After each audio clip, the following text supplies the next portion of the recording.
All right, good morning, KW Milwaukee on Tuesday, October 19th. Hope everybody is having an incredible start to your Tuesday morning. We have a really interesting conversation that we're going to bring to you this morning because here's what I know. Tectonic plates beneath your feet are shifting, and they're shifting so slow you may not realize it until you're already doing the splits. And so stay tuned to know what we're going to talk about, but we'll get there in a second.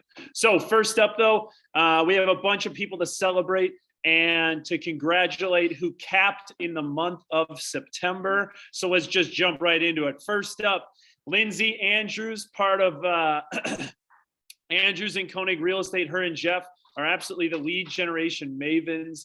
These guys absolutely crush it in the lead generation game. Incredible people. Have continued to do great work. Lindsay Andrews, congrats on capping in the month of September. All right, next up, Marcus Auerbach, the world traveler. Instead of where in the world is Carmen Sandiego, whenever I call Marcus, I say, where in the world is Marcus Auerbach today? The guy lives an incredibly balanced life. He has learned how to build a big business. He'll surpass 20 million this year with his team. And yet last weekend he was in Austria for just a few days, and he travels all over. An incredibly intelligent man. Get to know Marcus. He's a great dude. Marcus, congrats on capping in the month of September. All right, next up, someone who's celebrating a big life moment. Aletha Champagne, who just was recently engaged to her fiance, Perry. Congrats, guys, on your recent engagement. And Aletha, congrats on everything you're building with you and your team as you continue to build that out. And congrats on capping in the month of September. All right, next up, the racing agent is Andrea Crivello. She is a professional go-kart racer. Andrea, has built a nice little book of business for herself.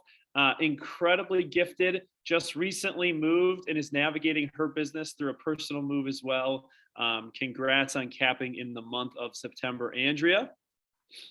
Next up, one of my family members, as I always say, we don't lower standards, we raise standards for those of the family members. Maggie Drain, congrats on capping in the month of September and having your best year yet in 2021, all while managing it with 5 kids from college all the way down to 2nd grade. So you want to figure out how to juggle a lot of balls. Maggie's a great person to pick her brain on.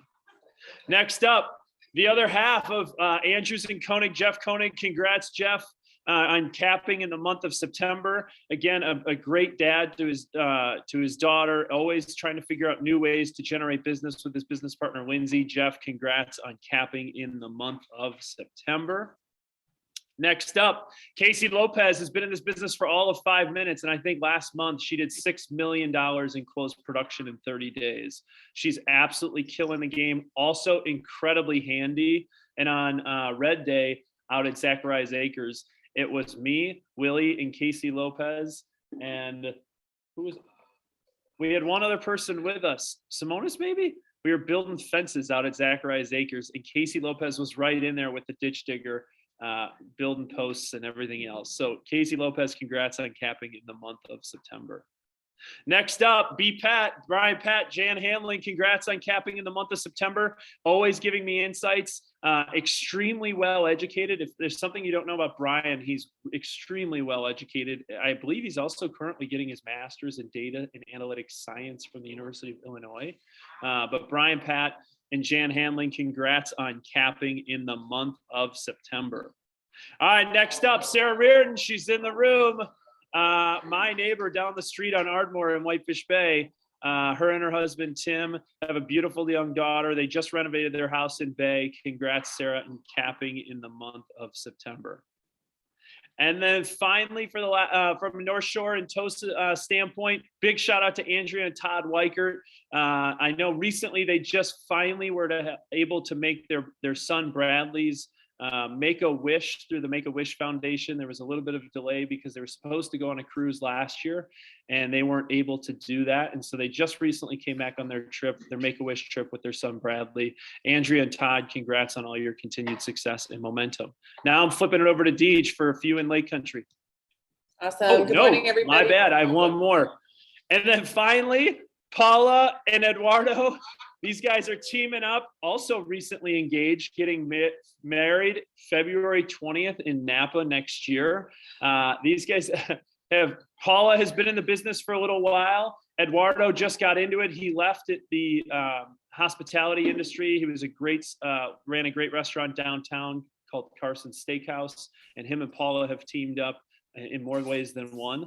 And these guys are doing a great book of business. Congrats on capping in the month of September. All right, Deej, now it's over to you.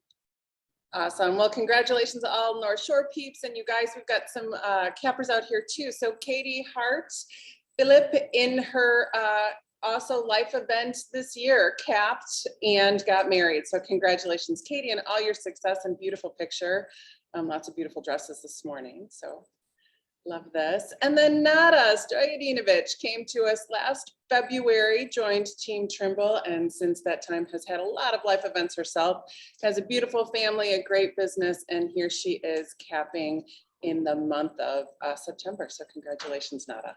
Love it. Sweet. Guys, congrats to everybody who capped in the month of September. I know looking at October's results so far, we have a bunch more people to celebrate, so stay tuned. And the best part is, today's October 19th. So Stillman, what is coming up on Thursday? Profit share, 21st. Profit share will be deposited in bank accounts on October 21st. So make sure to check your bank statements on Thursday morning and see if you can treat yourself to a little something extra. Do you have insight? I don't have insight yet into the initial deposits. So guys, I want to jump into a conversation with some incredibly talented people. And I want to kind of set up the conversation because here's what I know. Tectonic plates are shifting beneath our feet and it's moving so slow that many of you aren't feeling it. And the plates will have shifted too far before you're able to fix it or course correct it for your clients and to stay ahead of the game. What do I mean by that? Here's what you need to know. This week, my coach challenged me and he said, Charlie, turn to page 42 of the Shift book. I said, okay. And he said, read number 1 in the 7 steps to a talent shift. Okay. And here's what number 1 says. Number 1 is you sit down with your people and you share your vision for your business, and your people being, whether it's you, your team, your spouse, your significant other, it could be your clients, it could be friends, family, whatever it may be. But sit down with your people and share your vision for your business. Tell them the truth about the situation, where the business is today and where you see it going. Okay. The reason I'm setting it up this way is we've been hammering this concept that people need to have proactive communication with their clients. And I just am getting a sense that not enough people are facing the realities of the market of the moment, and they're being a little bit reactive to their situations. And I'll give you a little bit more detail and insight to that. So stay with me. So I've also, many of you may have heard of the author, and he's an incredible leadership author. His name is Patrick Lencioni, and he wrote a book around the 5 dysfunctions of a team. And within the 5 dysfunctions of a team, and I want you to think of team in the sense of the clients you serve, because ultimately it's a team sport when you're trying to get a transaction to the closing table, right? And if you think about your clients as your team members or teammates, there are 5 levels to the trust pyramid, okay? At the very foundational bottom of the trust triangle is trust. And then you have to have conflict, commitment, accountability, and results. Okay. What I want you to understand and see is, in order to get from the ability to where they've trusted you, right? Where they've trusted you to sell their largest asset on their financial balance sheet, to ultimately get to results, which is maximizing the return on their investment and getting an effective sale. One of the steps within that is conflict, or 3 of the steps are conflict, commitment, and accountability. Once you've earned their trust, you have to go through conflict to get to results. Okay. And here's what I want to share with you. The opposite side of that triangle from a dysfunctional team or a dysfunctional client relationship is the beginning of absence of trust. You're afraid or fear of conflict. So there's artificial harmony, right? And you have an intention to get to results, but status and ego get in your way. Okay. So I want to challenge you in the way in which we're approaching this business, and we're going to lead into a conversation here shortly, is that agents, in my belief, and I've seen this many, many times through many, many conversations, agents are operating in a state of what has happened before. Okay. And I'm hearing this and seeing it, whether I go to Sendix or Pandals or wherever else, where I'm out in the marketplace, is people are operating in a state of what they felt from the spring market. But they're not operating, or agents aren't operating in the market of the moment to advise their clients effectively. They're being overly optimistic in positive present. Okay. So in order to get better, you must be different. Now, I'm going to jump and shift courses here because I want to show you data as it relates to what I'm referring to, and we'll get into the conversation here. So I'm going to go to Desty Lorino's website. It's desty.com. Okay. And one little sidebar, this is what I love about Desty's website, is why do all your clients use shorewest.com, Zillow.com, and Trulia.com? Because the only thing they care about is search. So I'm just going to tell you right away, this is a sidebar conversation. For those of you who get overwhelmed with all of your features on your website, don't overthink it. The only thing clients tell us they want is search functionality. Anyways, back to where I'm getting at. So I'm at Desty.com. I'm on Desty's website. Here we go. Let's search up Milwaukee, Wisconsin. And we're going to search up the search feature. Okay. Here we go. Across Milwaukee, Wisconsin, there's, let's just call it 8,000 properties on the market today. Okay. But let's just take a look, and I'm going to start. Let's just draw a circle around the North Shore. Okay. Within the circle of the North Shore, roughly, there's 469 properties. Okay. Interesting. Let's take a look at this. Let's look at the number of properties that have had a price reduction in the last 7 days. And let's filter to those properties specifically within the North Shore. There's 241 properties that have had a price reduction in the last 7 days. Okay, interesting. Now, let's go to, let's call it Tosa, Elm Grove, Brookfield. Let's see what that market looks like. We're just going to draw a little bit around there. Okay. Within this market, currently as it stands today, there are roughly, one second while the tool catches up to me. There are roughly 337 properties around the geographic fence that I define. Now, how many of those properties took a price reduction in the last 7 days? 144, nearly half. Last point I'm going to make. Let's go out to Lake Country. Okay. And this is the point I'm making around this industry is shifting so slowly beneath our feet that we're not paying attention to it. And we're being overly optimistic of the market of the moment based on what we felt from the spring. Right? Okay. Remind you, this is on Desty's website that he built through kw.com that you all have access to. It's an incredible tool. So let's take a look in the Lake Country area. I'm going to draw around the Lake Country lakes, around Delafield, Wales, everywhere else. Within this geographical defined area, let's see here. There are 329 properties around this geographical defined area that are active without offer. 329. Let's look at the price reductions in the last 7 days. Price reduction in the last 7 days are 68 properties, close to just under a third. My point is this. Things are happening below our feet and we need to right-size client expectations. And sometimes once you've earned the listing, you've earned their trust, you have to get through conflict in order to get to result. Okay. And so what I wanted to do is we're going to have a little bit of a panel discussion this morning. And I've asked 3 people to jump on the conversation. I have Bruce Gallagher. I have 4 people on the conversation. I have Bruce Gallagher, Karen Trimble, Stephanie Minnick, and Maureen Stalley. And I'm gonna actually kind of kick it off with Stephanie Minnick because her and I started this conversation last week. Steph, what are you and your team feeling a little bit as it relates to what's happening in the market and how you're right sizing kind of client and being proactive to client communication? Right. I mean, I feel like we're noticing these patterns and these reductions, and maybe our clients aren't. They're just still seeing in the media and seeing yard signs with accepted offer riders quickly. So we broke this down into how are we having conversations with our active buyers, our buyers who, and also with our buyers who dropped out of the market, who thought it's just too crazy for them. How can we maybe re-engage them? And then how are we talking with our current sellers? And then the sellers we're marketing, like we're engaging in listing appointments with now, who want to put their home on the market in the fourth quarter. And really, how are we communicating the state of this market, that it's not like it was a few months ago in many ways. Yeah, and you guys are very much taking a proactive approach, correct? Mm-hmm. So yeah, we all met last week and we all had a goal of engaging with X number of buyers who had left the market, who were kind of putting their plans on pause. And is it possible that it would be of benefit to them? Like, how can we explain that these reductions equal savings in their principal and interest? And also maybe getting just more favorable or more traditional terms, unlike earlier this year in the offer. Yeah, for sure. Bruce, I'm going to flip it over to you.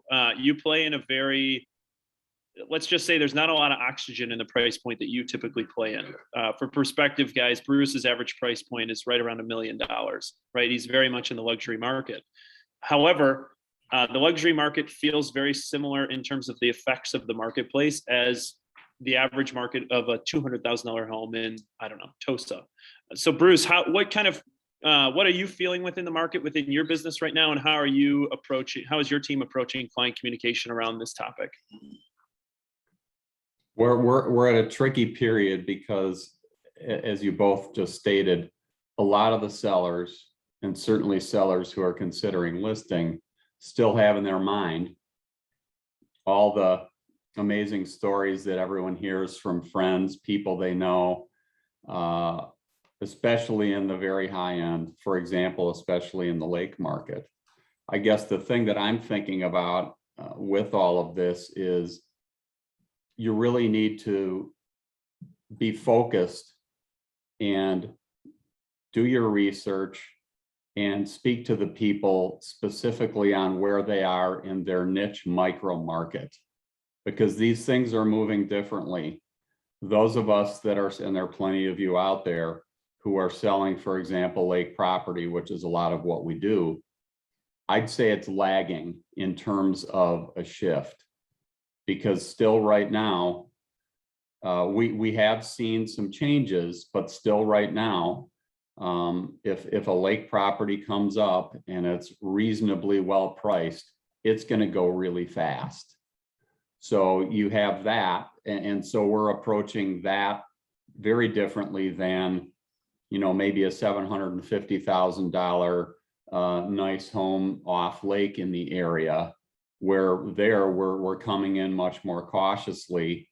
But what we're doing, regardless of the case, is we're trying to come in with updated data to speak to them exactly where they are and cautioning them. The other thing, regardless of where they are on the price point, that we're doing is we're looking much more at a macro level also, and showing them the data, showing them the economics of where things have been as far as trends on home prices. We've never been in such a long period of appreciation in history. It's going to change. You look at the stock market, same thing. You look at interest rates, they're starting to tick up and change. I think that's the beginning of a bit of a shift there. Inflation's starting to come into play.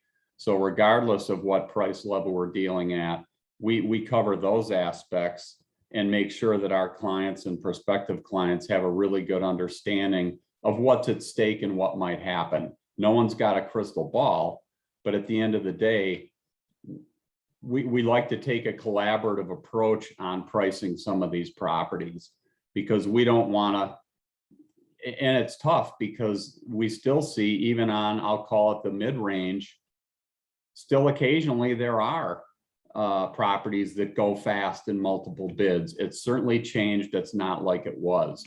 So I guess to me, it's really important to try and educate the client specifically about their market, also from a macro view, and then try and draw out from them and arrive with them at sort of a collaborative strategy here. And we still are sometimes getting a little bit more aggressive on price, But if it goes beyond a level that we're comfortable with, we're making sure that they know we're willing to do this, but it's going a little bit against what the facts say and what we think we should do. That being said, we've lost going back this year. We will not play the puff up the stated value game to get the listing. We won't do it. We don't do it. It doesn't do anybody any good, but we've lost some pretty key listings for that. Some of them are still on the market now in the hottest market we've ever had, not selling. And on some of them, they sold. So there you go. No one's got a crystal ball. Yeah, totally. I appreciate that perspective. And I think what you reiterated that I heard is data removes subjectivity to decision making, and you're being proactive in your approach of what is right or accurate for the market of the moment.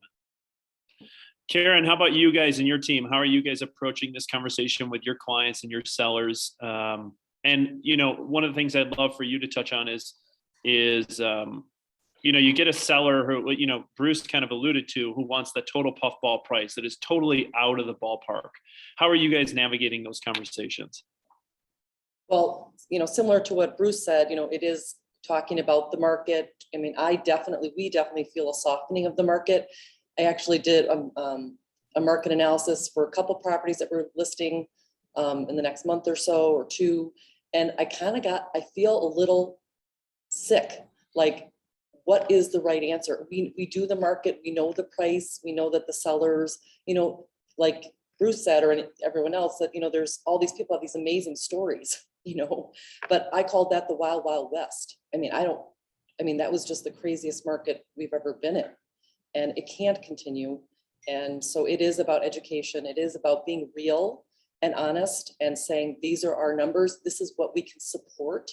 Because a lot of times, you have to say, what are the comps? And I do think you have those one-offs, and those homes are probably in that mid-range, or even a lake home that's like all done. And I think that that's where some of the conversations with sellers kind of has to shift when we have a home that isn't like picture perfect. Because I think a lot of buyers are concerned about, are they going to be able to remodel that house? What's it going to cost? How long is it going to take? So there are only a small percentage of buyers that can swoop in and, finance or not finance, and then also project for a remodel. So it's been a tough conversation with people. And I think understanding the emotional part and explaining to them that it's not necessarily going to continue, that interest rates have gone up. And also, like, we had a closing just recently where the seller sold with no inspection, and they bought with an inspection. And it was like, oh my gosh, this is like a normal transaction. We can actually have a conversation about what needs to get fixed. I mean, all summer long, that wasn't the case for most of the business that we were doing. It was just throwing darts at, how high do we have to go? So yes, we definitely feel a shift. And we definitely feel that being honest and showing them the numbers, whether it's the market stats along with what is going on within their specific market with their comps, that it does matter. And sometimes, they want, well, let's just try, I'm like, okay, we'll try to a certain point, but then kind of building back in what we used to do is maybe we'll give you a week. And if we don't have multiple showings and potential offers, we're going to have to reconsider a price reduction. But it's not something that I prefer. I'd rather price it in the market, but them trusting that actually works. Price in the market, you're going to go over. But I definitely feel it's soft, and the conversations have to be had. Yeah, I think one of the things I want to reiterate to the group is this isn't a fear-based conversation from a standpoint of shift being a negative connotation, right? You have to remember, and I'll use a lake's reference, that or when the ocean or the tide rises, we were at this summer and spring, we were at high tide. And now tide is receding from the marketplace, and it's not falling out. It's not like the lake is going to dry up or the ocean's going to dry up overnight.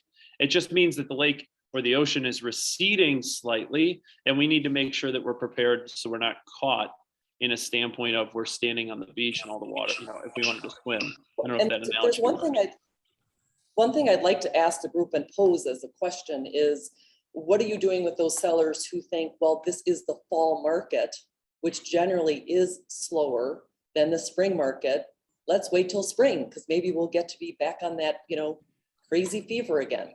I mean, that's another tough conversation you have to have with people about, if they have the ability to wait, do you wait and see what happens? I mean, I just think it's just been such an unknown situation. We know it's shifting, but how far is it because of also the season that is usually a little bit slower? And you got to remember, you'll never be able to time the market perfectly, right? So what you do with a client is have them draw an up and down roller coaster, right? And tell them to time the market perfectly for the top and for the bottom. And then what you do is you take your hand on the corner of the piece of paper, and while they're drawing, you pull it out from underneath them. And you say, see, you can never predict the apex of the market. And you'll also never be able to predict the bottom of the market, right? When's the best time to list a home? Today. All right, Maureen, question for you. How is your team handling the objection of, should I wait till spring to try and catch the upswing of the market? And how are you getting homes to list now in the fall versus spring? Perfect question and perfect timing. I just had this experience exactly. And one of the first things you have to do is really listen well to your clients, understand what their motivation is. Is their motivation to get into a new home? Do they have any idea where they want to live? Help them understand the vision of where they're going and how they're going to get there before you start talking about price of their home and how you're going to market their home. Right. So I had this exact experience on my seller thought was a $950,000 house. I thought it was an $800,000 house, maybe stretched to 830. And if we're lucky, we get multiple offers and we go over asking. He wasn't hearing me on that price, which was fine. I said, let's not talk about your house. Let's talk about where you're going. Well, we don't need to go until next spring sometime. If we find something now, that'd be great. All right, well, let's spend some time looking for what your dream home. They went from Mequon to Lake Country, didn't have a clue in the world what they were looking for. There's no way they're going to focus and be realistic on the sale of their house, right? So we decided to just start showing them houses in Mequon and out in Lake Country. All of a sudden they fell in love with a house in Pewaukee. They're motivated to sell their house, but they still think they have a $950,000 house. So we decided to, I'm always telling my team, take the emotion out of this conversation and only talk stats. And Charlie, your presentation of just look at that map and say 1/3 of the homes on the market in a hot market have dropped their price, no matter what location, Lake Country, Tosa, Elm Grove, East Side, doesn't matter. They've all got the same story. So that tells you something. There's a little shift happening. And if you talk about those facts with your client and say, here's the deal, your goal is to get multiple offers. Your multiple offers are going to drive the price as high as possible, right? Absolutely as high as possible if you get multiple offers. And you'll get near what you're hoping for possibly, but let's be realistic about your price. One thing Milwaukee is historically known for is very conservative buyers and sellers.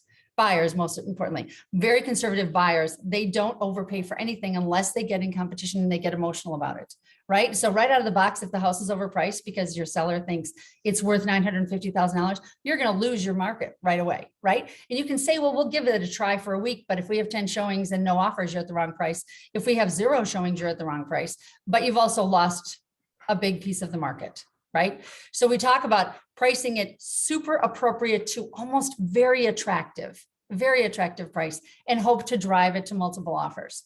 Right? So we took that $950,000 dream, put it on the market for $830,000, and we sold it well over asking with multiple offers. Right? So it's the real conversation of the facts and also keeping in mind what their goals are, right? And helping them understand their dream of where they're going so that it makes this just let's get the house on the market and sell it, because you want to actually realize that dream sooner than you anticipated when we first started the conversation. Yeah, I think little nugget here, and I've seen you do this live in action.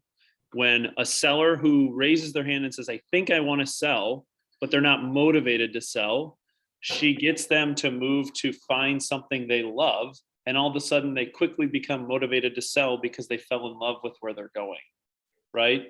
It's an incredible utilization of future present to get people to become motivated to sell their house in a market where they may, again, going back to motivations and needs. And to kind of wrap this up, I want to bring this full circle. I think what you heard from really Bruce, Karen, and Maureen was one of two things. One, you have to help find their motivation, and you have to help utilize data to effectively tell the story to make sure that you're pricing the home effectively for the market of the moment.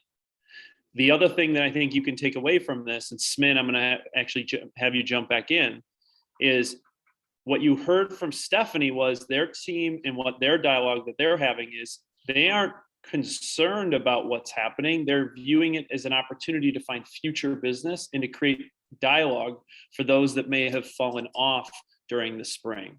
And so they're using it to build their business for the future. They're not worried about everything that's gone on in the past. Does that make sense? Smin, any more commentary as it relates to finding future business in the conversations that you're having with future buyers or people who maybe fell off the map for you? Right. I think with the buyer perspective, it's being really specific to their market, like each of the other agents mentioned, is what's going on in the markets they're looking at. And when the prices are falling, we're not like when we're seeing price reductions, there are some homes that are still sitting. That reduction is not necessarily sparking an offer right away. So from when we were working with buyers, what can this do for them? We're getting price reductions, and then there's also the negotiating power.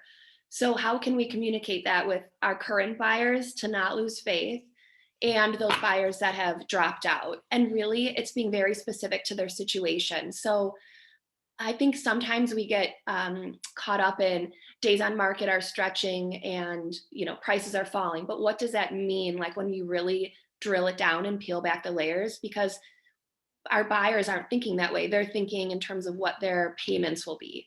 So if we can engage with someone to say, hey, there's an opportunity out there and the prices are falling and that's saving you $150 a month, that frees up some money to maybe do some projects in this home, or is a smaller down payment. So really making it specific to their situation.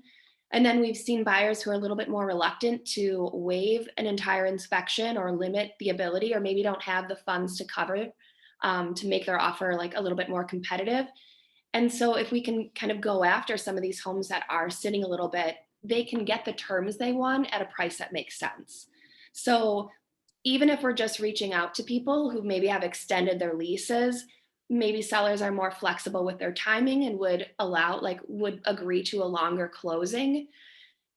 Just anything you can do to have these conversations, even if people do decide to wait, you've just kind of shown value in bringing them the stats on what's going on in the market. It's not an opinion, it's stats on what's happening. And so you're showing your value as an agent. Love it. Guys, there's opportunity in every market. It's how you view the market with right-sized expectations. It will allow you the ability to either earn future business or to continue to build on your reputation and build trust in order to get the results that your clients hired you for. Smin, Bruce, Karen, Maureen, thank you guys for jumping on, for participating in the conversation, and for giving your guys' insights into how you're approaching an important topic right now within the marketplace. Appreciate it. Cool. All right. Wrapping this thing up. A couple quick items for you. Jen Turner in accounting and finance has a quick little update for the group around excess earnest money. Because there was a little bit of a situation last week where a few people didn't know what to do. And so it's just a good little bit of a reminder. Earnest money overages. If you have earnest money overages and the title company tells you, hey, there's excess earnest money, what do? Ask the title company for the following: to whom should we make the check out to? How much should the check be for? And how would you like us to get it to closing? Then what you would do from the agent's perspective is then you're going to send that email to the MCA's office at either one of the below two email addresses, and they will prepare the excess earnest money check, and based on how you would like it to get to closing, ensure that it is there on time. Great news is, I just tell you from a background in service and efficiency standpoint, for many of you that utilize Focus Title in-house, their team is directly tied in with Jen and provides a lot of this commentary in advance. So when there is excess earnest money, Alex Ruff or Jenny Klug or Andrea Bell or any of the rest of the team actually reaches out to Jen proactively to get it on your behalf to help eliminate a step for you. But in the event that you need to know where to go and what to do, here you go, excess earnest money. All right, Lindsay Vranick, Tech Tuesday. I gave a little bit of a insight into Desty's website that I love because it's super simple and exactly what clients are looking for. But you want to talk a little bit around managing your database at the highest level in DTD2. So what do we got? Yes, you guys, we've been talking about database a lot lately, and this week is no exception. So if anyone is attending Bold, you're going to be hearing about this particular system. It's called the DTD2, doing the database 2. So this originated from a KW Maps program called Never Ending Referrals. Basically, it's a simple and easy way to contact 2 database last name letters a week in order to work through your entire database 4 times a year. And so there are tools within Command to set this up. And so that's what the focus of those our tech workshops are going to be like this week. And so you can add custom tags to your database in order to make this really streamlined and easy for you. You can also set up what are called smart views within your contacts. And so basically creating a saved smart view is creating that who to call list. So you can set up your A&Ws, your B&Es, you can tag those, you can create smart views for each of those, and then you can set task reminders for every week. These are the people that you're going to call so that you can easily click that smart view and then get that particular list of who you need to call that week. And so tech workshops, again, it's setting up this DTD2 system, which if you're attending Bold, you're going to be working through this a lot in the next 7 weeks. And so this is an opportunity to set this up, have it ready to go for Bold, and then you're going to be set for the next 7 weeks. So again, tech workshops today in Wauwatosa at 1, tomorrow at the North Shore office at 1, and then 11 o'clock on Thursday in Lake Country. Guys, we're in fall cleanup. It's the perfect time of year to clean up your database. And what's the most profitable aspect of this business? Repeat and referral. And you can't take advantage of repeat and referral to maximize your gross profit margin unless you have your database cleaned up and in order. So if you want help, reach out to Lindsay. And if you need additional help, set up a one-on-one with her because she'd love to support you. All right, Joni Reed, Sheriff Reed, what do we got from a compliance standpoint this week all around single party listings, and what do these guys need to know? Well, first of all, I want to thank Brad Yates for my hardware that he handed over to me. So now I'm officially the sheriff. Thanks, Brad. No, I'm wearing it around the house, actually. It's good too. So I'm sure your husband, Rick, appreciates that as well. Right, he's used to it. So basically, I want to drill in on single party listings. I've been getting questions on this coming up quite a bit. As far as sheriff being concerned, the bad guys to me are the liabilities hanging out there. And those are the things that we need to protect ourselves against. And in single party listings, it's kind of interwoven into single party listings. So I wanted to clarify what it really is and the who, what, where, and what ifs of it. It really is a non-exclusive right to sell listing. All the listing contracts that we use are exclusive right to sell. But when you get into a single party listing with a seller, you are really into a non-exclusive, which means that other firms can also sell this property, can also get a single party. And it also means the seller can be selling it him or her. Now, as a firm and as most firms in our area, we don't like to use non-exclusive right to sell listing contracts. But if you have a single party listing, that's really what you're doing, and you can edit it. So how do you draft one? You take your regular not exclusive right to sell listing and you strike out the exclusive right to sell at the top of the page. So you are not doing a single party listing of exclusive right to sell. This is very important. So you cross that out, and then there's really no room in the contract to add text at this point. So you can use an addendum, or there's some free lines on 149 to 150 called non-confidential information. You can plop in there, this is a single party listing for named prospect, and you add the buyer's name in there. But as long as you have that in there, it means that it is a single party listing and you've already stricken out exclusive right to sell. Now, some people will take this single party listing opportunity and go on to Facebook, Keller Williams Facebook, and say, anybody interested? I've got a single party opportunity. And they draw in other names from other agents that we have. Technically, correctly, liability free, you should have an amendment to that single party listing contract for each additional name that you add. It's called a single party listing for that reason. It's really not meant to be a single party listing for 10 potential buyers. So let's go to the next slide. Why do a single party listing? This is sometimes something the agent wants to propose. It really should be something that the seller requests. You know, I don't want to put it on the market. I don't want it to be listed at this point, but if you've got a buyer, bring them through and I'll sign a single party listing. That's generally the common conversation about it. But you have to explain to the seller, we can do that, but it's not the best way for you to get your best and highest price, your best equity out of your house. A good reason for the seller can be he's not ready to market it to the general public.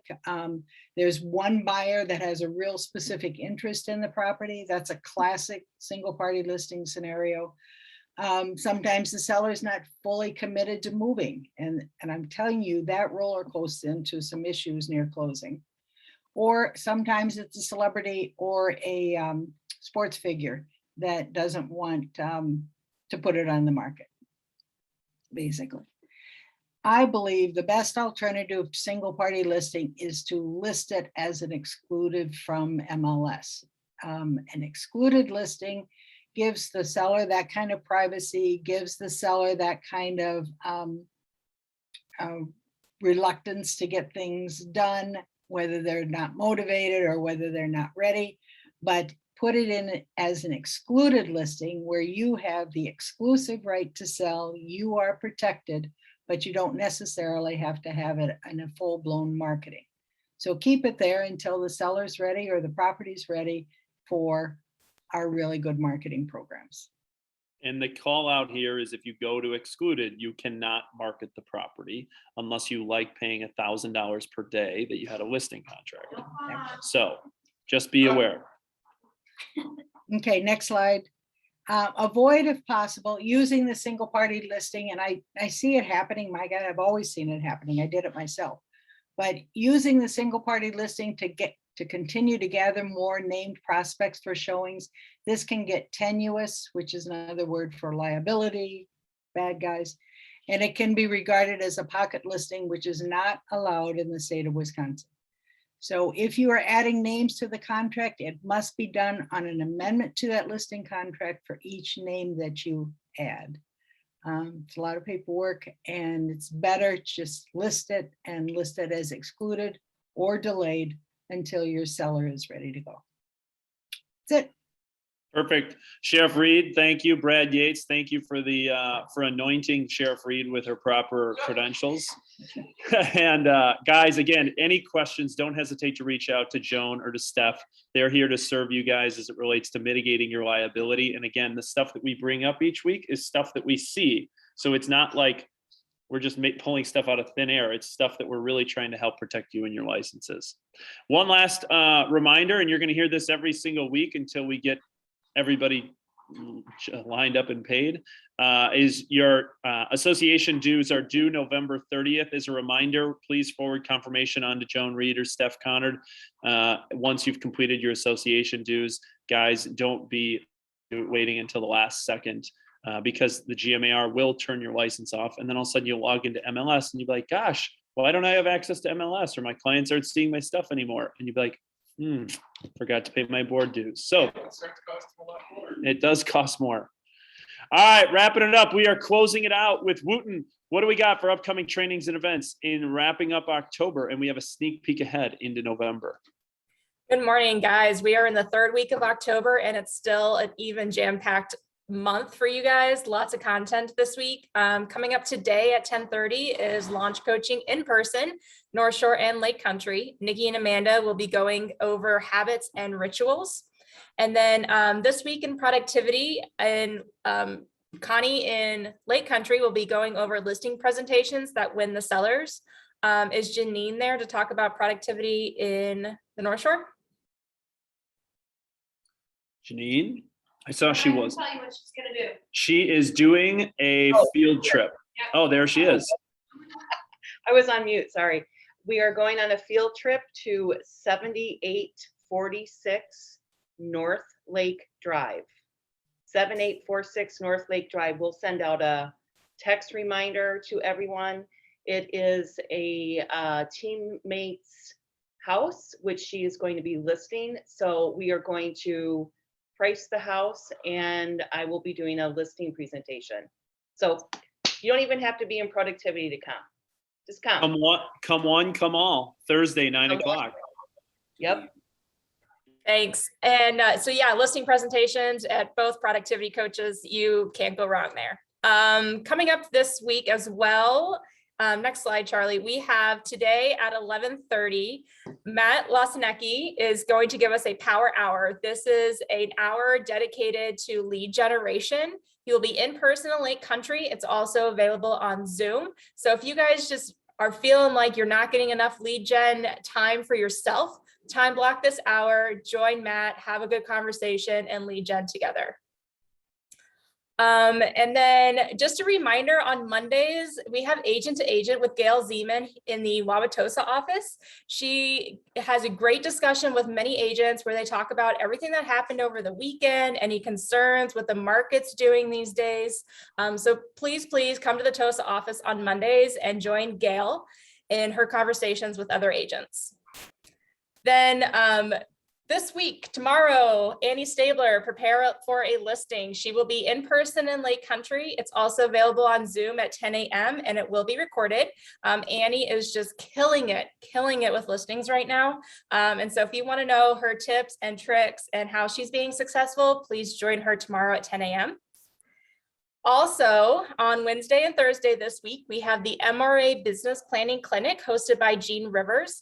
This is free for you to attend. We are streaming it in every market center for both days. It's also available for you on KW Connect. You can just easily sign into your KW login, go to KW Connect and register. It's going to be a really great business planning clinic specifically around the MREA models. You know what I love about everything that's going on this week? It's listings. And our conversation on the panel was all about listings and how we find business through the listings we have to price them right. Why do we like listings? They make babies. Because every listing has babies. And for every listing you have, you should have two pieces of business that come from it, one buyer and one piece of referral business. So every listing has a baby. Figure out how to win the listing business this week with lots of opportunities. And then also on Friday, we have our admin mastermind being hosted by Kathy Popovich from Team Trimble at 10 a.m. If you haven't received any information from me regarding the admin mastermind, please reach out if you'd like to attend. It's going to be a great discussion around the agent's responsibilities to the team and then the team's responsibilities to the agents. And then, guys, here's what our November training calendar is looking like. We do have the break for Thanksgiving, but beyond that, we have a lot of action-packed content for you, specifically more business planning with Callie Adler. We have a non-technical side of real estate with John Lorenz, gratitude and relationships. And then on the 17th, we're having a panel with agents who are in MAPS Mastery Coaching. If you have any questions about MAPS coaching, if it's right for you, that would definitely be a great panel to tune into. So yeah, lots of great things coming in November. Beautiful. Guys, tons of opportunity to build on working on your business, working in your business. And we have tons of opportunities for you as we finish out October and then looking ahead to November. So be on the lookout. We'll release the November training calendar to you in the Insights and Resources email, as well as if you'd like to go back and replay the panel discussion, as we always do, we'll send you the recording to this link. Guys, That is it for this week. Hopefully you feel the tectonic plates shifting and you can be proactive to take advantage of opportunities and to earn the trust of your clients to get the results that they deserve. Guys, Lake Country crew, I'll let you jump over to the Lake Country meetup. North Shore TOSA crew, I will switch over to new listings and buyer needs. Give me 1 sec to switch over to the platform. Guys, have a great week. Go Bucks.